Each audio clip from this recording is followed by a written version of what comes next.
de antirretrovirales que hizo un impacto muy importante en el pronóstico de los pacientes, sobre todo aquellos que ya tenían probablemente alguna mutación de resistencia. Ya habíamos hablado de lo que son las mutaciones de resistencia y pues obviamente también en aquellos pacientes que no estaban tolerando algunos de los otros esquemas. Acuérdense que nuestro principal base era el famoso efavirenz, que tenía varios efectos neuropsiquiátricos. Entonces, este es una de los medicamentos, una de las familias de medicamentos que viene a resolver el problema a muchos de esos pacientes. Son medicamentos de una gran barrera genética, o sea, aquí el paciente no se te hace resistente porque hizo una mutación de resistencia, sino porque acumuló muchas mutaciones de resistencia. Entonces es bien difícil, realmente difícil, que un paciente se haga, o más bien que un virus del VIH se haga resistente a los inhibidores de proteasa. Tiene que realmente tomarse mal el medicamento, o sea, 2 días sí, un día no, dejar de tomarlo una semana, tomarlo otras 2, volverlo a dejar y abandonar muchas veces el tratamiento para hacerse resistente al inhibidor de proteasa. O estar recibiendo un medicamento a pesar de que estás fallando, a pesar de que el virus está replicando y seguirle dando el mismo antirretroviral, el mismo esquema por meses o años, pues sí hace que el virus acumule más mutaciones de resistencia. Pero en general son medicamentos que tienen esa gran ventaja, que es difícil que el virus se haga resistente a ellos. Y pues tenemos varios ejemplares y aquí les pongo los 8 principales, o realmente son prácticamente todos los que se han liberado al mercado. Los primeros 4 están estos que les menciono aquí: Nelfinavir, Indinavir, Saquinavir, Fosamprenavir. Hay otro que se llamaba Amprenavir. El Fosamprenavir es la prodroga, pero ya no los puse aquí en negrito porque ya ni siquiera los encuentras en el mercado.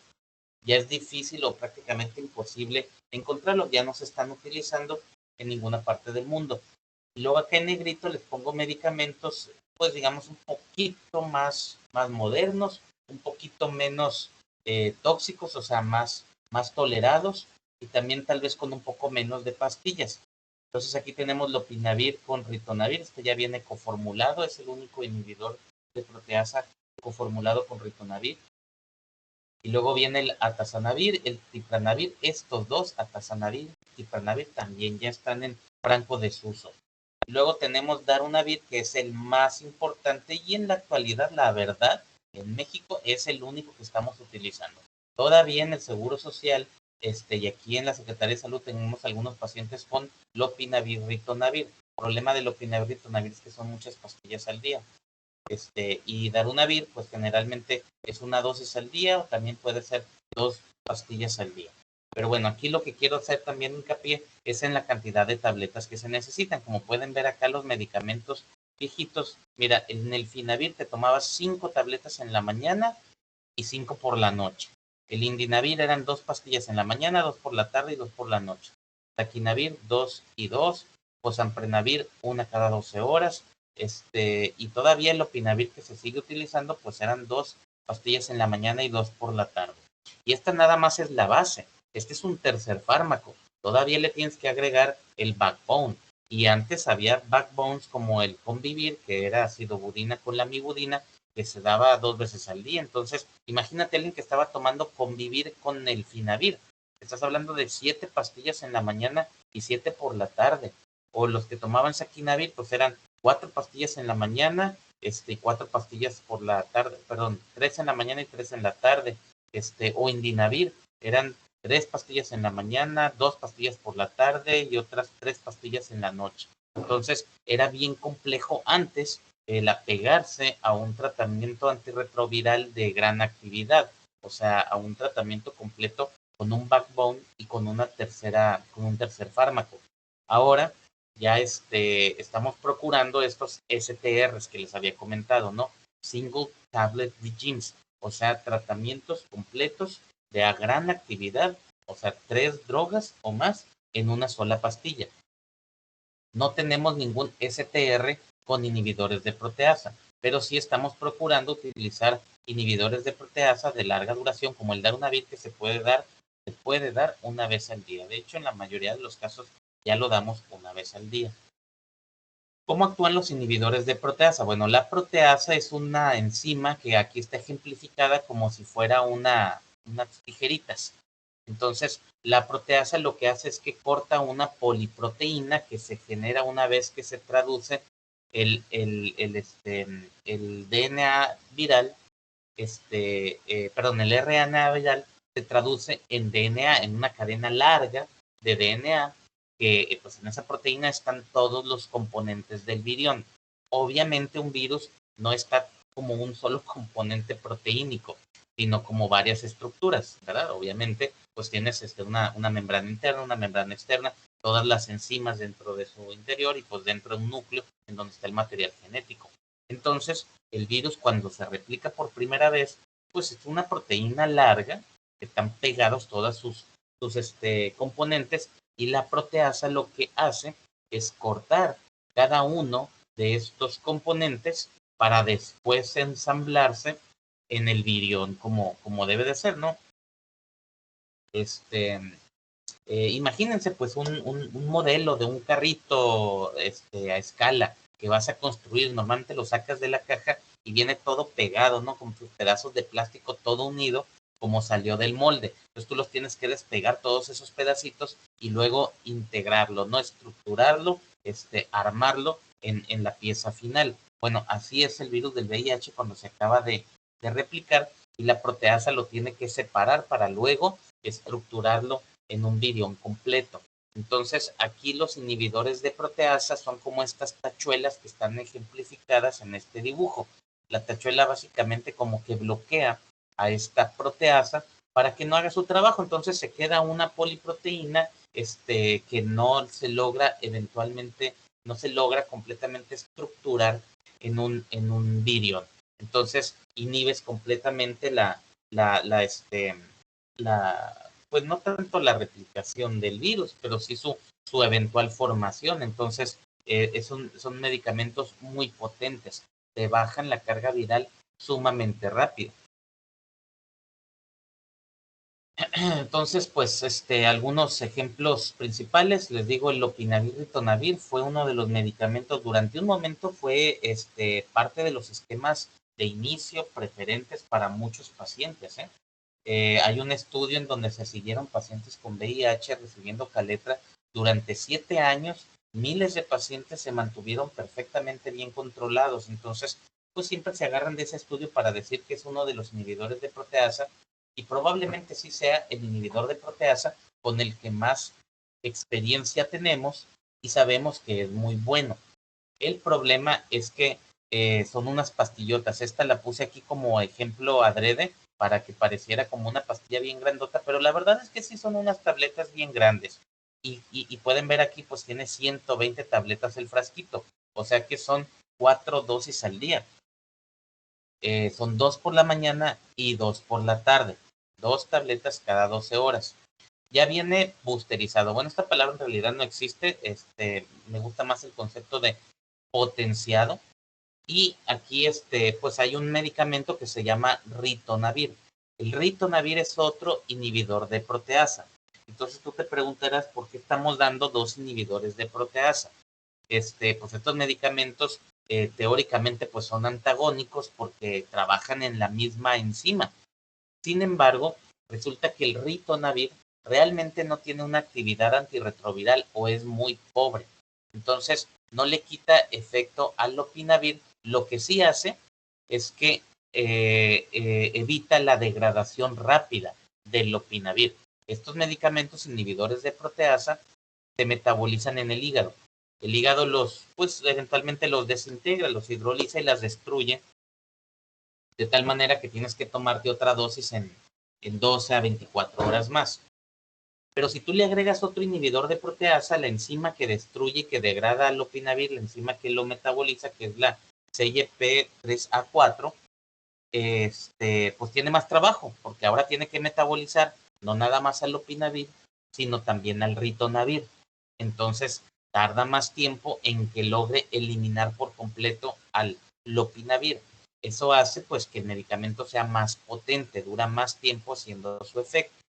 Y pues de entrada les digo, todos los inhibidores de la proteasa tienen que venir potenciados. En Estados Unidos, en inglés le llaman boosterized, o sea, tienen que venir con este booster, que es pues el potenciador, que siempre fue el ritonavir hasta hace pocos años. Y el ritonavir, pues es un medicamento que es propiedad de este laboratorio que se llama AbbVie. Y el lopinavir, pues también le pertenece a AbbVie. Entonces, pues es el único medicamento Caletra que venía pues ya con los dos componentes. Entonces, te tomas tus pastillas como debe de ser, las dos cada 12 horas, y no tienes que preocuparte por el potenciador. Todos los demás medicamentos, como el atazanavir o el tipranavir o el darunavir, tienes que tomar el potenciador aparte. Ustedes se acordarán de este medicamento, el Caletra, porque en los últimos meses se ha mencionado mucho como un tratamiento potencialmente efectivo contra el coronavirus, ¿no? El SARS-CoV-2, porque tiene una proteasa que tiene una estructura muy similar a la proteasa del VIH.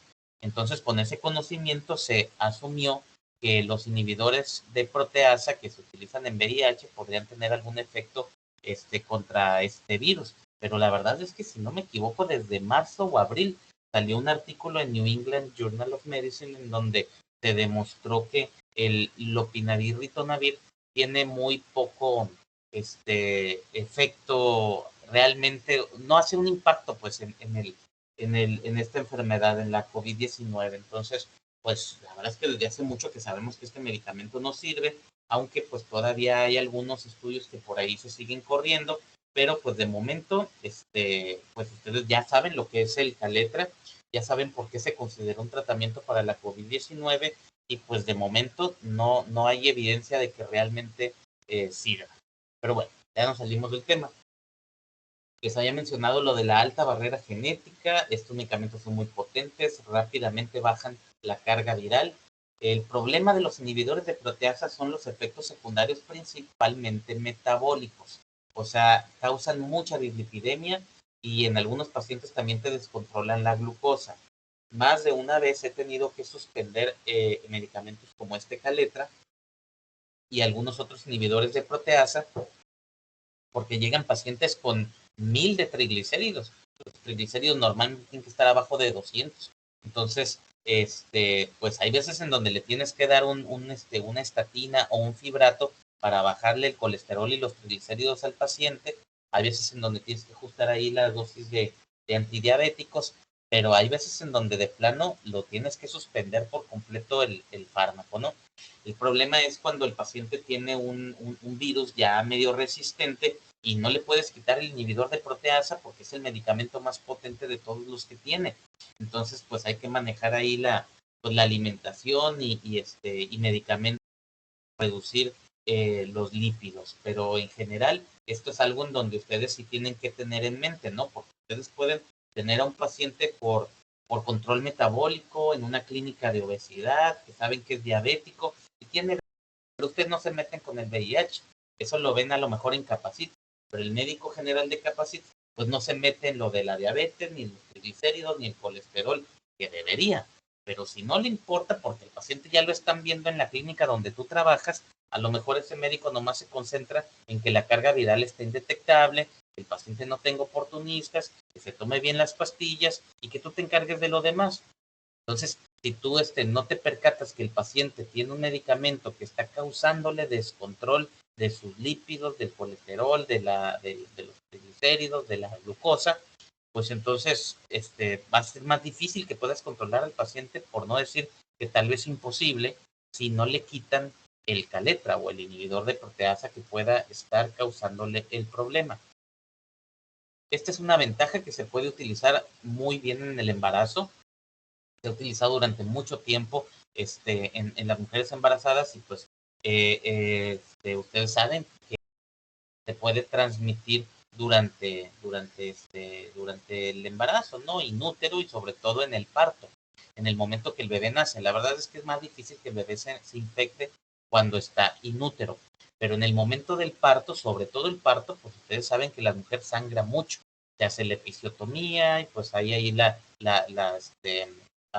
mucha exposición, obviamente con todas las secreciones vaginales. Entonces ahí es cuando al bebé le cae mucho fluido y potencialmente infectante en las conjuntivas, por ejemplo, o a través del cordón umbilical cuando se corta.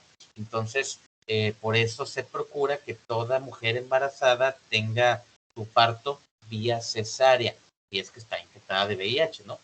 Que no es algo indispensable, sinceramente. Una mujer que ya está recibiendo antirretrovirales y que está perfectamente bien controlada, y ella quiere parto, puede tener un parto. Muchas veces los ginecólogos aquí no se quieren meter en broncas y a todas las mandan a cesárea, pero no es una indicación oficial. La cesárea es, pues, sobre todo cuando hay alto riesgo en una mujer que no está bien controlada y que la carga viral no se encuentra indetectable. Pero si estuviera indetectable, claro que puede pasar a parto. Pero bueno, obviamente tú quieres bajarle la carga viral a esa mujer durante el embarazo y tienes que darle medicamentos que sean efectivos y que sean seguros. Entonces, pues el Caletra sabemos que es un medicamento muy seguro. Acuérdense que habíamos hablado del Efavirenz, que a veces lo dejamos, pero dentro de lo ideal, pues es no considerar ese tipo de medicamentos en mujeres en edad fértil. Entonces, pues este es un medicamento que le puedes dar a una mujer que piensas que a lo mejor se pueda embarazar. Y si la detectas durante el embarazo, pues es de los medicamentos que se llegaron a utilizar de primera línea durante muchos años. Ahorita ya no tanto. Y este es un efecto secundario, pero súper frecuente, ¿eh? La diarrea, con este medicamento en particular. Y sí lo tuve que suspender también en algunas otras ocasiones, porque los pacientes me decían que no lo toleraban. Más que nada recuerdo más mujeres que hombres, pero es algo que se describe en todo mundo y hay veces en donde pues de plano se lo tienes que suspender. Habrá algunos pacientes que te dicen que traen mucha diarrea, pero está bien, así déjenme, porque antes yo era muy estreñido, ¿no? Pues ahí tú manejas la situación. De hecho, aquí tengo a un paciente que desarrolló una mielitis transversa asociado al VIH. En realidad el VIH puede hacer cualquier cosa, ¿no? Y por la mielitis transversa tiene una paresia de la cintura para abajo y tiene compromiso del tránsito intestinal. Es bien estreñido, a cada rato le tienen que hacer enemas, entonces lo tengo con Caletra pues para lo poquito que le pudiera ayudar. Bueno, este es otro inhibidor de proteasa del cual ya no vamos a hablar mucho porque ya tampoco está en el cuadro básico de acá de la Secretaría de Salud. Prácticamente ya no hay nadie con atazanavir, a todos los hemos cambiado y no sé si el IMSS todavía lo tenga. Este medicamento era un poquito más benéfico con los lípidos y con la glucosa, entonces si tenías un descontrol importante ahí de metabólico, pues el Reyataz, el atazanavir, pues es un poquito más conveniente que que el Caletra que les acabo de mencionar ahorita. Esto es importante, causaba una ictericia conjuntival. Dice aquí 15% de los pacientes, pero la verdad es que yo lo llegué a ver en más del 30% de los pacientes. Hacen un síndrome Gilbert-like, o sea, se les sube la bilirrubina indirecta y se podían poner amarillos los pacientes. Era leve, es una hiperbilirrubinemia leve, arriba de 2 para que se note la ictericia, pero rara vez podíamos ver bilirrubinas de 20 o más. Obviamente ahí pues hay que cambiar el tratamiento, pero más que nada por fines estéticos. Era algo curioso porque en realidad se le elevaba la bilirrubina bastante, pero nada, no pasaba nada. Podía tener 3, 4 de bilirrubinas y si el paciente se sentía bien, se lo dejabas.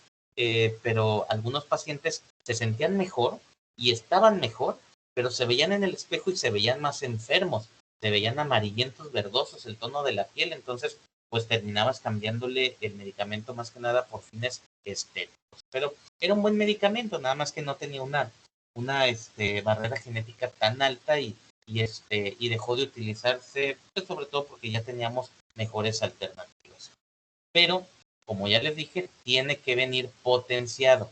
Entonces le tienes que agregar el ritonavir. Entonces es una pastilla de atazanavir, se da una vez al día, y aparte una pastilla del ritonavir aparte. Entonces allá son 2 pastillas y todavía te falta el backbone, ¿no? Entonces siempre utilizar un inhibidor de proteasa implica más pastillas, que es lo que pues habitualmente tratamos de evitar. Tipranavir, este medicamento a mí realmente nunca me tocó utilizarlo. Teníamos aquí un paciente con Tipranavir, pero ya se le cambió.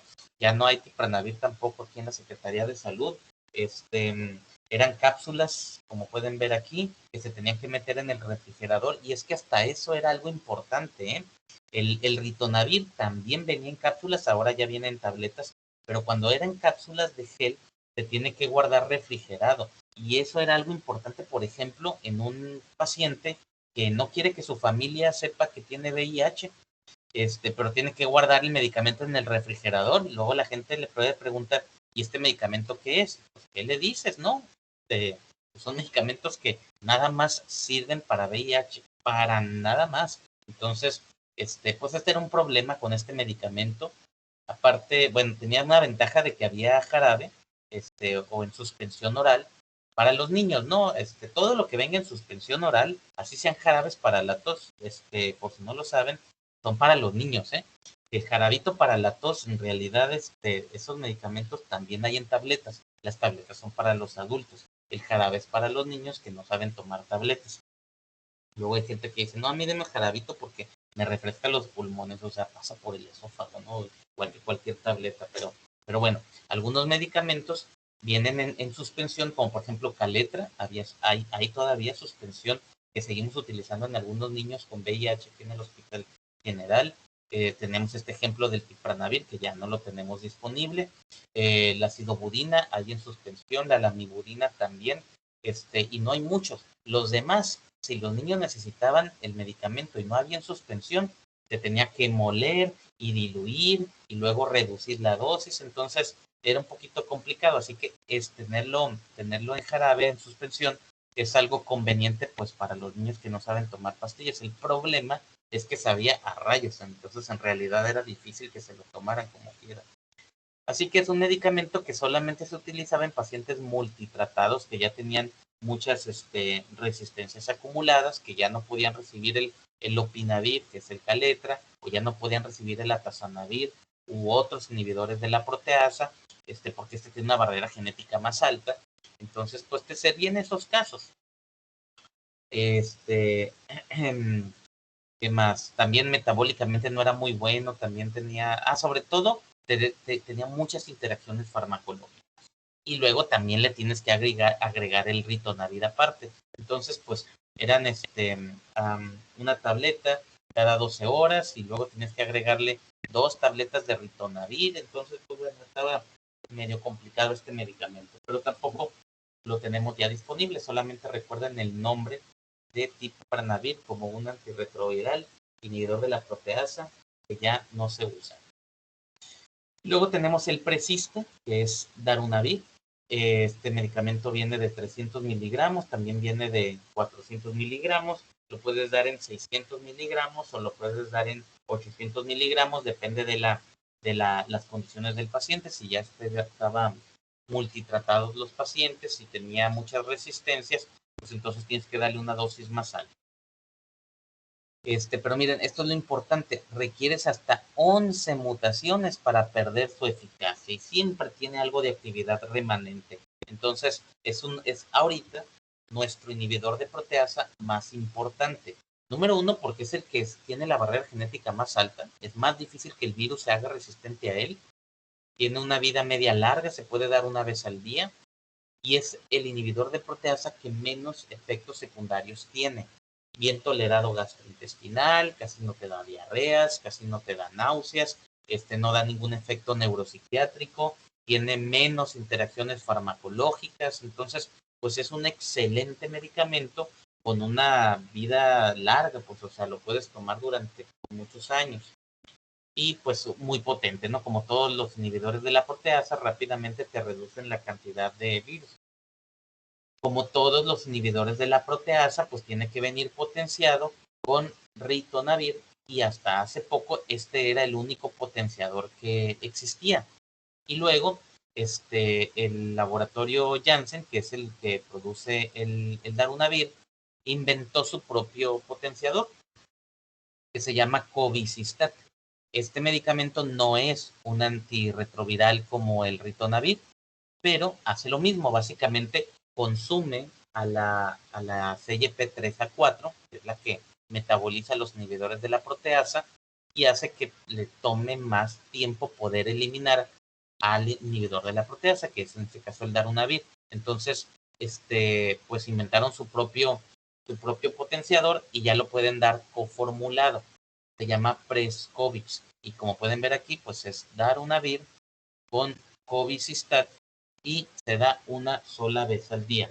Entonces, pues es un excelente medicamento porque pues ya nada más es una pastillita en vez de tener que tomar dos, en vez de tener que tomar el inhibidor de la proteasa con el ritonavir.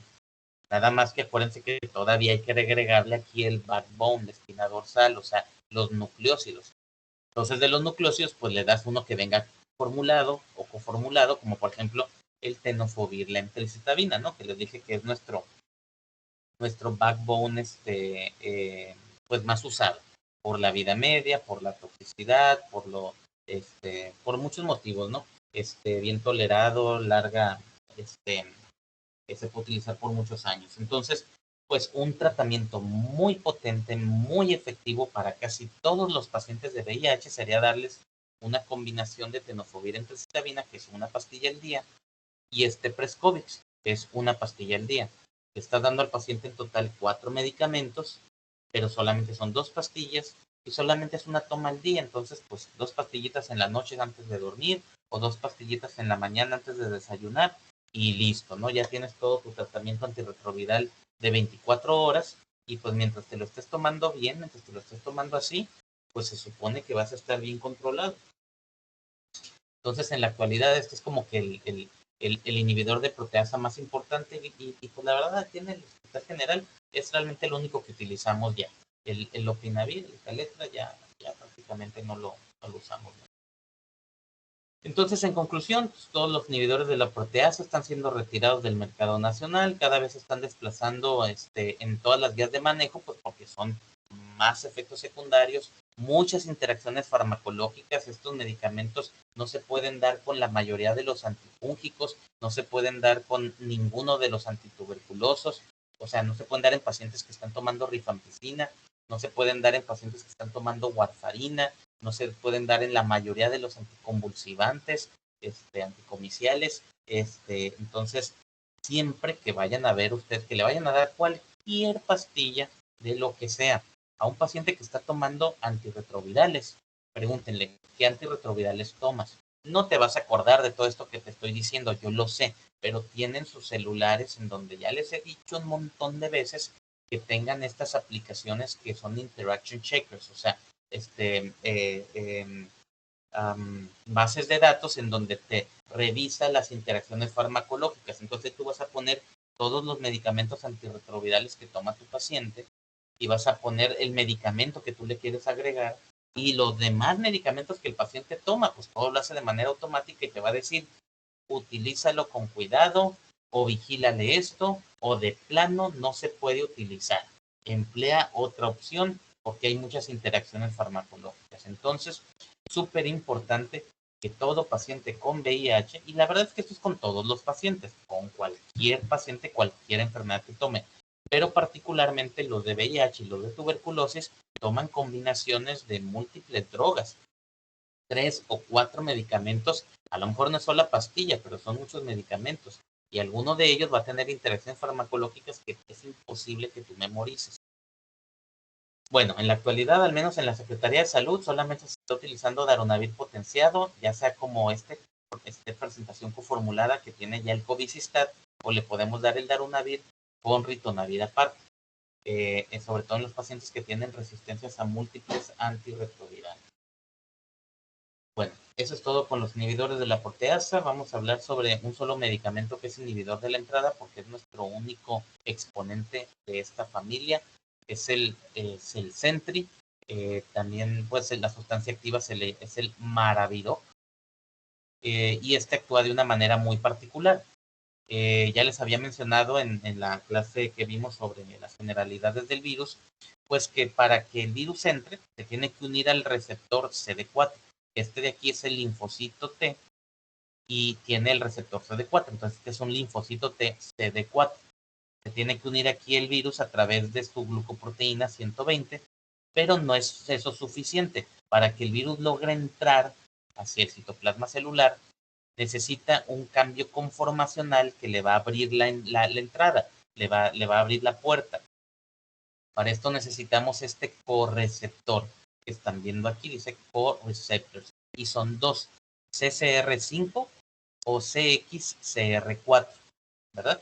Entonces, este medicamento, Maraviroc, lo que hace es inhibir a este correceptor, pero desgraciadamente solo sirve para el correceptor CCR5. Y normalmente el virus, cuando lo acabas de adquirir, cuando tienes pocos años con él, cuando no tienes muchos medicamentos previos, o sea, cuando no tienes muchas resistencias, el virus es CCR5, el correceptor es el CCR5, entonces tu virus se va a unir a ese correceptor y el medicamento funcionaría. Pero si tu virus, el que tú tienes, no se une al correceptor CCR5, sino que se une al CXCR4, este medicamento no te va a servir de nada porque no actúa en el CXCR4. Y normalmente cuando ya tienes muchos años con el VIH, el virus se hace más hacia CXCR4, entonces ya no serviría tanto el Maraviroc. Entonces es un medicamento que prácticamente no utilizamos porque tú primero tienes que saber si tu virus, si el virus del paciente que estás tratando tiene tropismo por CCR5, en donde sí te serviría, o si tiene tropismo por el CXCR4, en donde no te serviría. Entonces le tienes que hacer esta prueba de tropismo, y pues agregas más problemas, ¿no? O sea, si el paciente de entrada le tienes que pedir la carga viral, que vale como 3,500 pesos, le tienes que pedir los CD4, que puede ir cualquier cosa entre, no sé, 2,000, 3,000 pesos los CD4. Y le tienes que hacer una radiografía de tórax, asegurarte que no tenga tuberculosis, le tienes que hacer la prueba de PPD para saber si no le vas a dar profilaxis contra tuberculosis, le tienes que hacer la biometemática, pruebas de funcionamiento hepático, tienes que descartarle pruebas de hepatitis B, de hepatitis C, de sífilis, tienes que buscarle anticuerpos IgG contra toxoplasmosis. Y aparte resulta que le quiero dar el Cellsentry y todavía le tengo que hacer una prueba de tropismo que se manda a laboratorios especializados, tardan tiempo en darme el resultado y cuesta mucho dinero. Entonces, pues como que no es nada práctico utilizar este medicamento. Entonces, ¿en quién lo utilizamos? Pues en pacientes que me fracasaron a inhibidores nucleócidos, a los no nucleócidos, que ya tienen resistencias a alta-letra, y que no estoy seguro si le puedo dar algún otro medicamento. Entonces, le puedes hacer una prueba de tropismo y si me sale que es CCR5, entonces le puedo dar Maraviroc como parte de un esquema de rescate. Aquí hablan sobre toxicidades rash, síndrome de Steven Johnson. Sin embargo, pues para ser sincero, solamente tengo un paciente con Maraviroc. Pues por lo que les comento, ¿no? Es un medicamento que es impráctico utilizar. Tiene una barrera genética muy bajita, es fácil que se haga resistente el virus a este medicamento. Entonces, pues no, en realidad solamente tengo la experiencia con un solo paciente que sí lo está tolerando bien, pero después de unos años, la verdad es que creo que no está muy bien controlado. Vamos a tener que ajustar el tratamiento considerando este grupo de medicamentos que son los más nuevos, inhibidores de la integrasa. No sé si por ahí leyeron ustedes algo sobre este medicamento que les mencioné, no, ni lo mencioné aquí, el T20.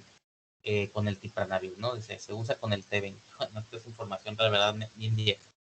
El T20 es un medicamento que se llama Enfuvirtide. La marca era Fusión y trabajaba en este punto, aquí en la fusión del VIH con el linfocito CD4. El problema del medicamento Enfuvirtide, el T20, como se abrevia, es que es inyectable y se aplicaba 2 veces al día. No sé si se tenía que mantener en refrigeración o no, pero nunca me tocó utilizarlo, jamás. Ustedes se pueden imaginar pues que era un medicamento muy caro y luego inyectarte en la mañana, inyectarte en la tarde, pues como los pacientes diabéticos, y aparte tener que tomar otra combinación, otros 2, 3 medicamentos antirretrovirales, y súmale que si el paciente ya es diabético, ya de por sí se está poniendo insulina, no hombre, un medicamento súper complicado, ¿no? Y creo que la barrera genética también era muy baja, entonces se utilizó muy poco en realidad, no sé qué tanto se haya utilizado aquí en México, creo que mucho, muy poco. Así que pues bueno, nomás porque alguna vez escuchan sobre un medicamento que se inyectaba para VIH, sí, sí llegó a existir, y pues todavía existe en algunos lugares, pero en realidad pues no es un tratamiento habitual, y aquí en México dudo que haya algún centro que lo esté utilizando de manera regular o continua. Entonces vamos a la última familia de antirretrovirales que tenemos en el mercado nacional. Existen unos nuevos, ya existen medicamentos biológicos que actúan directamente en la unión del virus al linfocito T, pero pues todavía están en fase experimental, y algunos de ellos que ya son comerciales, pues nada más se utilizan en Estados Unidos. Uno de ellos, pues, ni siquiera me acuerdo de su nombre, intravenoso semanal. O sea, ya hay muchas estrategias nuevas que se están empezando a implementar y que se van a terminar de implementar en los próximos años, por no decir probablemente décadas. Hay unos implantes que están estudiando con inhibidores de la integrasa que se pueden dejar ahí durante meses, ¿no? Pero bueno, todavía está en investigación. Entonces, ¿qué es lo que sí tenemos disponible en el mercado? De lo más nuevo, pues son estos inhibidores de la integrasa, que la verdad es que ya tienen como 10 años en el mercado, pero son pocos exponentes, y pues ahorita son el tratamiento de inicio de prácticamente todos los esquemas antirretrovirales que hay en el mundo.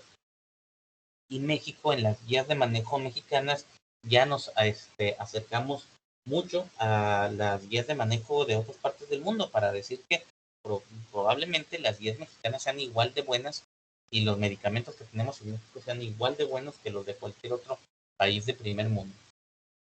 Bueno, estos son los inhibidores de la integrasa que hemos tenido en el país. El primero que salió era Raltegravir, nada más que ese se tiene que dar 2 veces al día, pero todavía lo tenemos disponible. Luego salió uno que se llama el Vitegravir, que durante un tiempo fue el medicamento así de primera línea, ya que se daba una sola vez al día. El problema es que necesita un potenciador, solamente viene con el Covicistat. Como ya les mencioné, igual que todos los inhibidores de la proteasa, pues esto implica muchas interacciones farmacológicas. El Covicistat tal vez no tenga tanto problema ahí de descontrol de los lípidos como lo hacía el Ritonavir, pero sí daba interacciones farmacológicas con muchos medicamentos, anticonvulsivantes, anticonceptivos orales, anticoagulantes, antituberculosos. Entonces pues era un problema ahí tener que tomar el Elvitegravir, y la verdad es que nunca vino solo. El Elvitegravir nada más se comercializó con tenofovir y con emtricitabina, el mismo Elvitegravir y el Covicistat. Eran 4 medicamentos en una sola tableta, o sea, este fue un STR. Y aquí lo llegamos a utilizar durante algunos meses. Los pacientes les iba muy bien, pero pues por cuestiones, creo que más que nada comerciales, y pues por este problemita ahí de que lleva un potenciador, se eliminó del mercado. Ya no hay, el Vitegravir se llamaba Strivil, ese medicamento, y en Estados Unidos se llamaba Gemboya, porque en vez de tenofovir disoproxifumarato tenía tenofovir alafenamida, pero ya va de salida, ya no se está utilizando el Elvitegravir, pues al menos acá en México y en Estados Unidos. Y luego vino otro medicamento de otro laboratorio que se llama Dolutegravir, le da una tableta al día, y es muy bueno. La verdad es que es un medicamento que se puede utilizar en esquemas de primera línea, en esquemas de rescate, pocos efectos secundarios, prácticamente pues no tienen efectos secundarios los inhibidores de la integrasa, por eso los hacen tan caros, pero son muy buenos, son potentes, Y pues estos, particularmente el raltegravir, sí tiene una barrera genética muy bajita. Te puede hacer el paciente resistente con una sola mutación de resistencia. Pero el dolutegravir es más difícil que se haga resistente. Así que un paciente que ya se hizo resistente al raltegravir, lo puedes rescatar con dolutegravir. Pocas interacciones. Entonces es un medicamento muy bueno. Y sacaron otro STR, un Single Tablet Regime, que tiene dolutegravir con abacavir con lamivudina. Entonces, el abacavir y la lamivudina, pues son los dos nucleósidos, ese es tu backbone, y tu base, tu tercer fármaco, pues es este dolutegravir. Todos esos tres medicamentos en una sola pastilla, una sola dosis al día, y se llama Triumec. Aquí la verdad es que ya casi no tenemos pacientes con Triumec. Como les digo, más que nada por cuestiones comerciales, se desplazó por el más nuevo, que se llama Victegravir.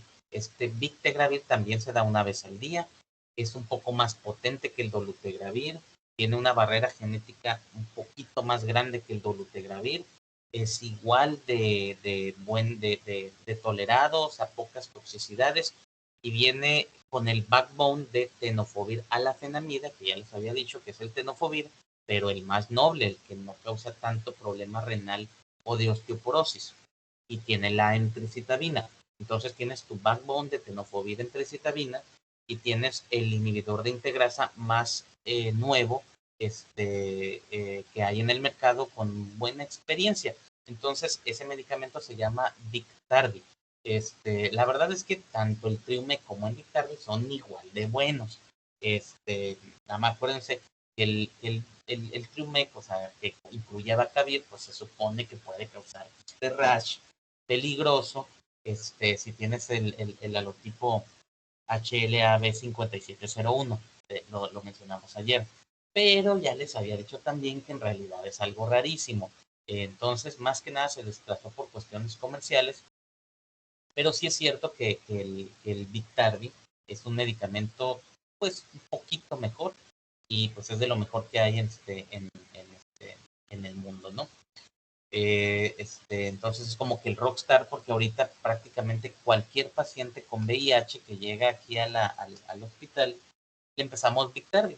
Entonces es una sola pastilla que puede tomarse el paciente una vez al día y tiene ya los tres medicamentos. Es un tratamiento antirretroviral de gran actividad, con pocos efectos secundarios y pocas interacciones, excepto con tuberculosis. Entonces no podemos dar este Biktarvy a los pacientes que tienen tuberculosis, porque sí interacciona ahí con la rifampicina. En esos casos podemos dar raltegravir, nomás habría que duplicar la dosis. Entonces imagínate, raltegravir 2 pastillas en la mañana y 2 por la tarde-noche. Mejor preferimos darle dolutegravir, que se da una vez al día, pues entonces se lo daría 2 veces al día, ¿no? Y con eso ya lo puedo manejar con sus antituberculosos. ¿Cómo actúan estos medicamentos? Pues evitan la integración del material genético del VIH al cromosoma celular. Eso hace que el virus no se logre replicar, porque el virus se replica entrando una vez al cromosoma y pues empieza a trabajar aquí la polimerasa, que es la que va a duplicar todas, o más bien a multiplicar todas las copias del material genético que tienes en el núcleo y hacerte un montón de copias del VIH.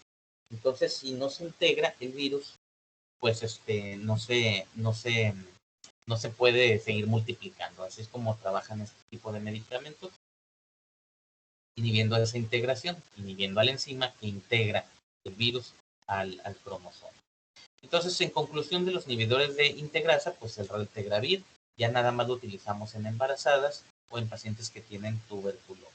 Nada más hay que duplicar la dosis, por eso le damos dolutegravir, porque es una pastilla menos por toma. El elvitegravir implica un potenciador, muchas interacciones farmacológicas, no se puede dar con tuberculosos, con antituberculosos, entonces pues ya no se va a estar utilizando en México. El dolutegravir no se recomienda en embarazadas, pero sí se puede utilizar en la condición de tuberculosis y VIH. y también en esquemas de rescate. Ya no vamos a hablar sobre tu VIH resistente, porque eso obviamente le toca a un experto, ¿no?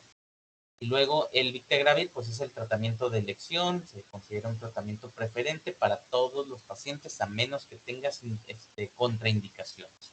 A todo mundo les damos el Victegravir, que se llama Victardi en conjunto con tenofovir y emtricitabina. Y si no lo puede tolerar, entonces consideramos otros esquemas. Entonces los inhibidores de proteasa que mencionamos previamente ya no son tratamientos de inicio, porque son más pastillas, son más efectos secundarios y más interacciones farmacológicas. Así que, ¿en quién vamos a utilizar un inhibidor de la proteasa?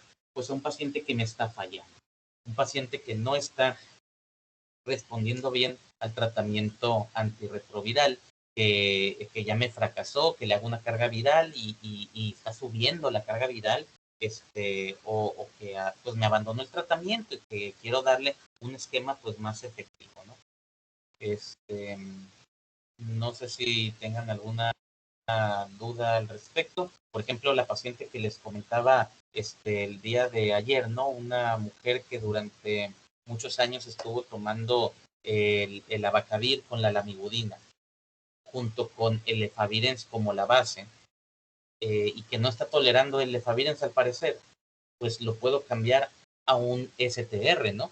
Lo puedo cambiar a un STR con un inhibidor de la integrasa, pero como estos tienen una baja barrera genética y ella no está bien controlada ahorita, que es muy probable porque tiene como 2 semanas que ya no se está tomando el efavirenz, seguramente le pedí que se hiciera una carga viral, seguramente la carga viral le va a salir alta. Entonces, si ella no tiene el virus bien controlado y le agrego un medicamento con una barrera genética baja, el virus se me va a hacer resistente, es posible que se me haga resistente, entonces no le puedo dar el famoso Victegravir ni el Triumec, porque utilizan inhibidores de la integrasa, barrera genética baja. Entonces, puedo considerar un inhibidor de la proteasa, barrera genética alta. Entonces, como ella nunca ha recibido ningún inhibidor de la proteasa, seguramente es imposible que tenga resistencia a ese tipo de medicamentos, porque para empezar, aunque lo hayas tomado antes, es difícil que el virus se haga resistente, ¿verdad? Es lo que les comentaba yo sobre los inhibidores de la proteasa.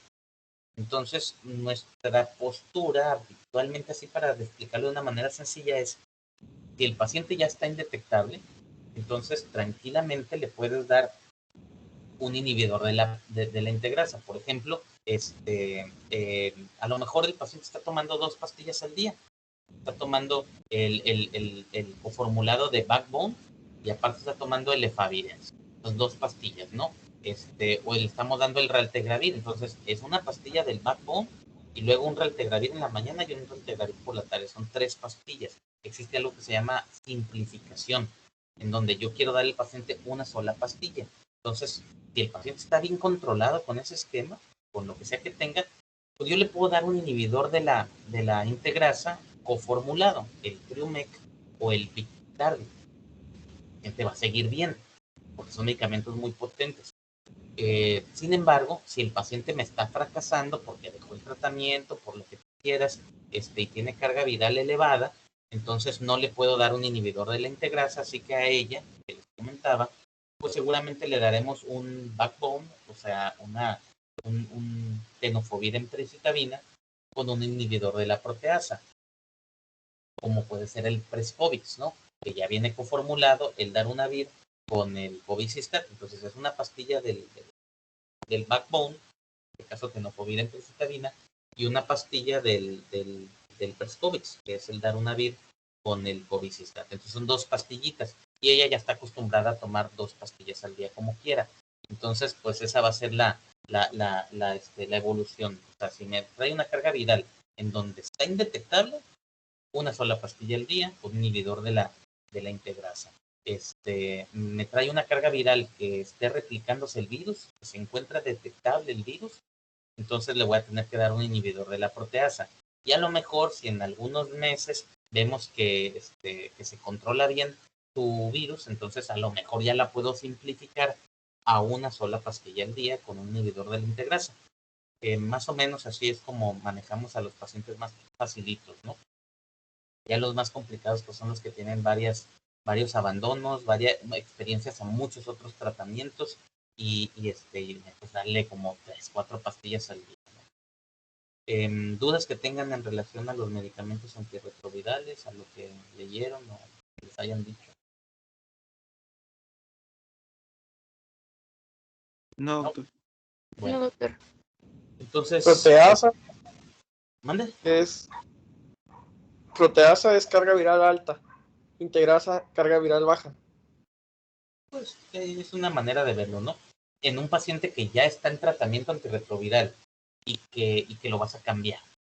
Si el paciente va a empezar tratamiento, obviamente va a tener una carga viral alta. No hay problema, eso les podemos empezar un Triumec o le puedes empezar un Biktardi, o sea, de inicio, pues es un paciente que no tiene experiencia antirretrovirales, así que lo que le des le debe de servir. Entonces a esos pacientes sí les podemos dar tranquilamente un Biktardi, una sola pastilla al día, inicios. Pero cuando ya te fracasó un tratamiento, entonces ya pudo haber acumulado mecanismos de resistencia, así que tengo que potenciarlo con un medicamento muy efectivo con barrera genética alta, como los inhibidores de proteasa.